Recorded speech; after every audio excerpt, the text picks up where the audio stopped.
धम्पद के यमकवत का 8वां छंद हमें संयम और मेहनत की शक्ति सिखाता है। इसका अर्थ है, जो व्यक्ति संसार की नश्वरता को देखते हुए सांसारिक सुखों से विरक्त रहता है, अपनी इंद्रियों पर संयम रखता है, भोजन में संतुलन रखता है, श्रद्धा से भरा है और दृढ़ प्रयास करता है, उसे मार, माया या प्रलोभन हरा नहीं सकता। जैसे तेज हवा एक मजबूत पर्वत को हिला नहीं सकती। ये छंद हमें बताता है कि जो लोग अनुशासित, मेहनती और श्रद्धावान होते हैं, वे प्रलोभनों और कठिनाइयों पर विजय प्राप्त कर लेते हैं।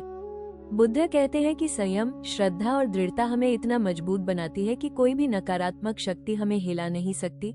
बुद्ध के जीवन से एक छोटी कहानी इस छंद को खूबसूरती से दर्शाती है। एक बार बुद्ध की ख्याति सुनकर एक धनी व्यक्ति उनके पास आया। वो सांसारिक सुखों में डूबा हुआ था, लेकिन उसे शांति नहीं मिल रही थी। उसने बुद्ध से पूछा, मुझे शांति कैसे मिलेगी? बुद्ध ने उसे देखकर कहा, सांसारिक सुख क्षणभंगुर है। अपनी इंद्रियों पर संयम रखो, भोजन में संतुलन रखो और श्रद्धा के साथ ध्यान करो। उस व्यक्ति ने बुद्ध की सलाह मानी।